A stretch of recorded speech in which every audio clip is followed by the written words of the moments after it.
Buongiorno. So today I want to talk about faith. I recently celebrated 4 years of living here in Sicily. And the reason why I want to talk about faith and what it has to do with Sicily is that a lot of people asked me, how did you do it? That has always been my dream. My dream has been to move to another country. And most people will tell me my dream was to move to Italy. How did you do it? How did you do it? And as a matter of fact, a lot of people come to me saying that they've been inspired and that they're looking into it and that they're closely monitoring me all the time to see if I still like it. And to me, I mean, I would be lying if I said that it was an easy decision because I have such a wonderful family back home and I feel so incredibly close to them. And so this was not an easy decision. This was a very difficult decision because being away from them is something that I wasn't used to and I wasn't really wanting to do. But at the same time, I'm really big on following my intuition and seeing the signs, right? And I specifically remember, I always talk about this story. I specifically remember that when I made the decision, I said, okay, God, can you please send me a clear sign, a sign that I'm not going to be like, was that a sign? Was it not a sign? I need a clear sign if this is what I meant to do. And I had a friend in Los Angeles who lived in Malibu. Her name is Flo. And the very next day, I'm not exaggerating, the next day, I get a message from her, and it says, "Connie, I just want you to know we're moving to Sicily, specifically Mondello, and my daughter is going to go to this local school that I was interested in sending my son to." That was the exact same plan that I had, she had. And it was very random. We were friends, but we weren't super close. So it was a really random email from her. And it was amazing because it was the exact school, the exact region, and the exact city. I'm showing you guys Mondello because that's where I live. And we moved at the same time. So to me, that was my sign. And I mean, it was a very clear sign, right? She could have been saying, I'm moving to Italy, I'm moving to Europe, so many things, but it was such a clear plan, same time that I was like, okay, got it. And I moved. And so to me, it's all about faith, right? And fear is the absence of faith.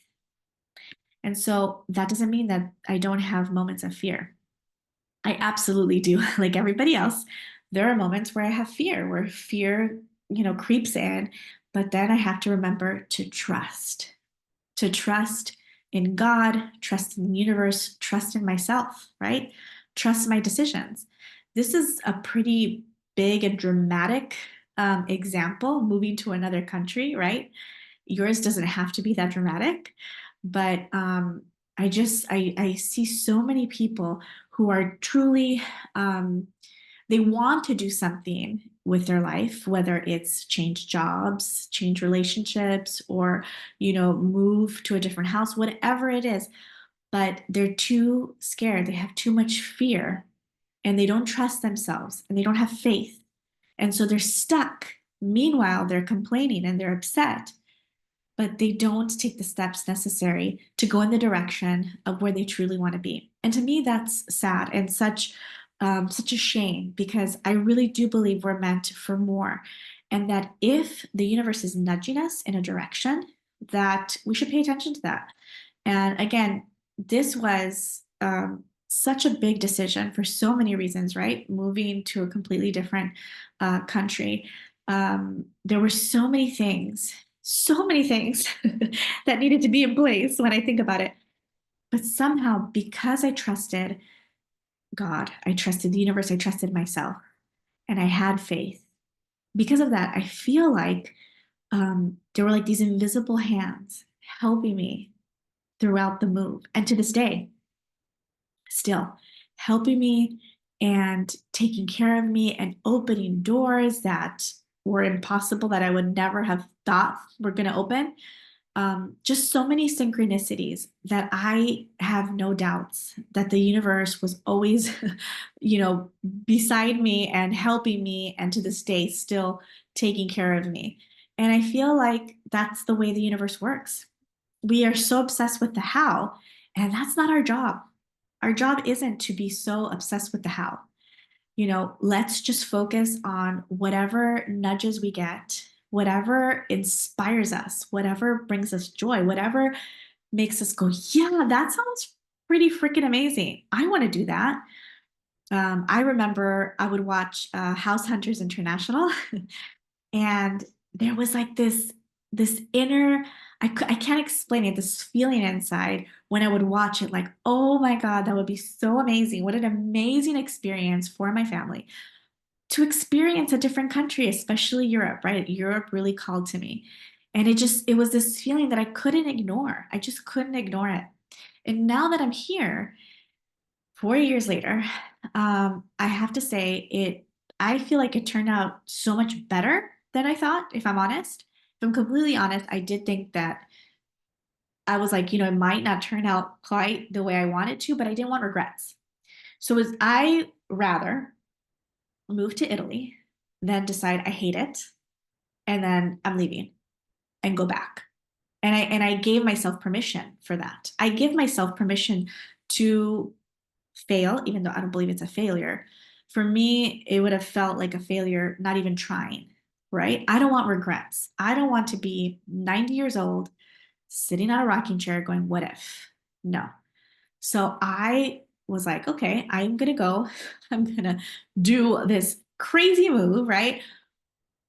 And it might not work out. It might be where I'm like, oh, not for me. I'm going to go back, and I tried, right? At least I tried. 4 years later, I love it. I love the life that I've built here.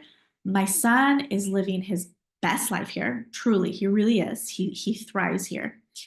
And my career really took a completely like different direction than what I thought, and um, is doing so well in so many different ways. So many opportunities came to me that I never would have even thought. And so I love living here. And that doesn't mean that it's not hard, because my family is still back in LA and I miss them every single day. And it's hard. I go back 2 to 3 times a year, but it's still hard. It's still so difficult. Even though I go 2, 3 times a year, sometimes they come over here. It's still very hard. I love being with them. I love seeing them. I used to see them every single day of my life. So it's quite a difference now. And so it is hard, but that's also life. And I'm very aware of that. I'm very aware that life is pain and pleasure. I can't speak all of a sudden. Pain and pleasure, negative and positive, um, joy and sorrow. There's everything. And I'm aware of that. I can't expect life to be just roses and pixie dust and fairies and rainbows. We have both. And it's necessary to have both, right? It's necessary to feel the sorrow so that you can appreciate the joy, right? It's necessary to go through negative experiences so we can be grateful for the positive ones. And now that I don't see my family, I appreciate them so much more, and I'm so grateful. And so again, it wasn't an easy decision, and I'm not going to lie and say, and everything was perfect after that. And no, I don't miss them. Everything's great.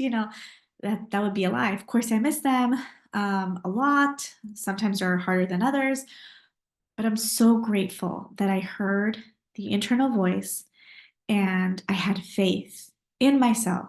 I had faith in the universe. I had faith in God. I asked for a sign and I trusted the sign, and that all these doors opened up that I would never have thought of. Truly, it was incredible. I mean, I should just write a book just on moving here and how incredible everything was. Um, and today, I want to encourage all of you, if there's something in your heart, something that's nudging you, saying, come on, let's do this, let's try, just try it. Just try it. And give yourself permission to fail. Give yourself permission to maybe it doesn't go the way you planned, But what if it's even more amazing? I just saw a meme on Facebook today that said something like, "What if I fall?" And it said, "My darling, what if instead you fly?" Right? And that's the truth. We don't know. We don't know. And I feel like I flew. I feel like Sicily gave me the wings to fly. And I'm so grateful to live here. And I'm so grateful that I listened to my voice. And who knows? I might be here one more year. I might be here 20 more years. I don't know. I am taking it day by day, listening constantly to my inner voice, my intuition, always paying attention, and then I'll go from there. That's it. There's no expectations on myself or anything. It's just when people ask me, how long are you going to be there for? I say, in Italian, we go, boh, boh, I don't know. Right now, feels great. I'm happy here.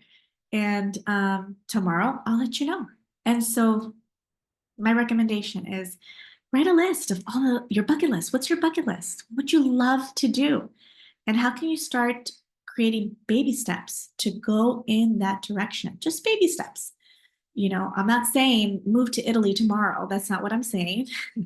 I'm just saying baby steps, right? For going toward your goals and your desires, because that's the way life is meant to be, is for us to live a life of joy, of wonderful, wonderful opportunities and beautiful experiences and things that make us happy. Um, I really truly believe that.